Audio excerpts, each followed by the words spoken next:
Toby Young has quit his new position at the university's regulator after criticism of his lewd tweets about women and previous comments on the disabled and working classes.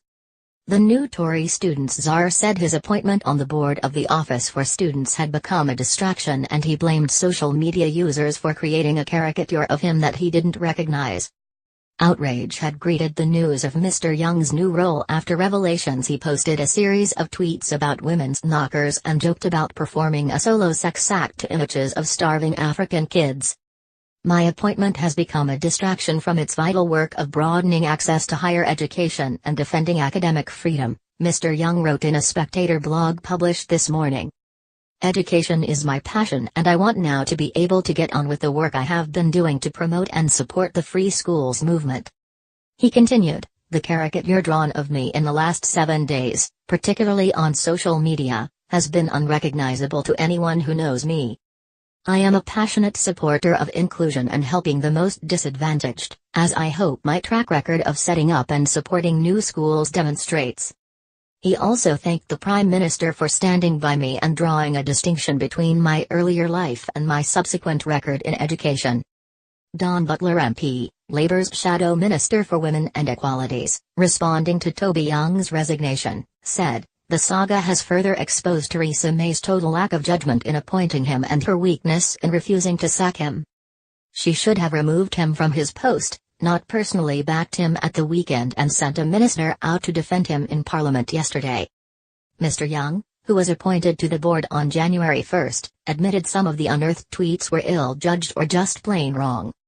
He went on to delete thousands of his previous posts as the criticism increased.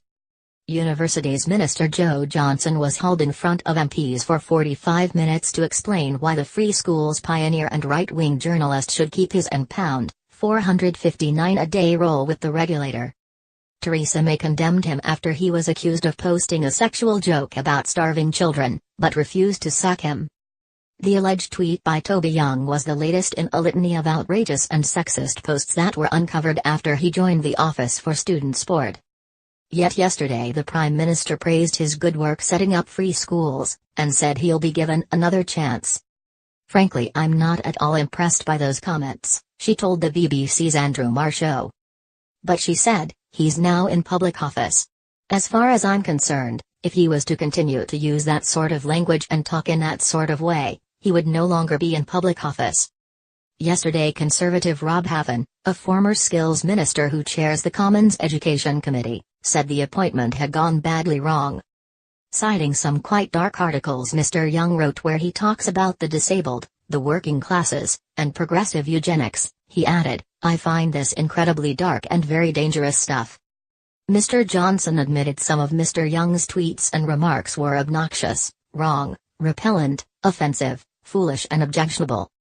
Mr. Young's resignation is the latest embarrassment in a chaotic few days for the Conservative government. May's cabinet reshuffle descended into chaos on Monday morning as Transport Secretary Chris Grayling was announced as Conservative Party chairman, and then the appointment swiftly deleted. Justine Greening resigned after refusing a move from Education to Work and Pensions Secretary.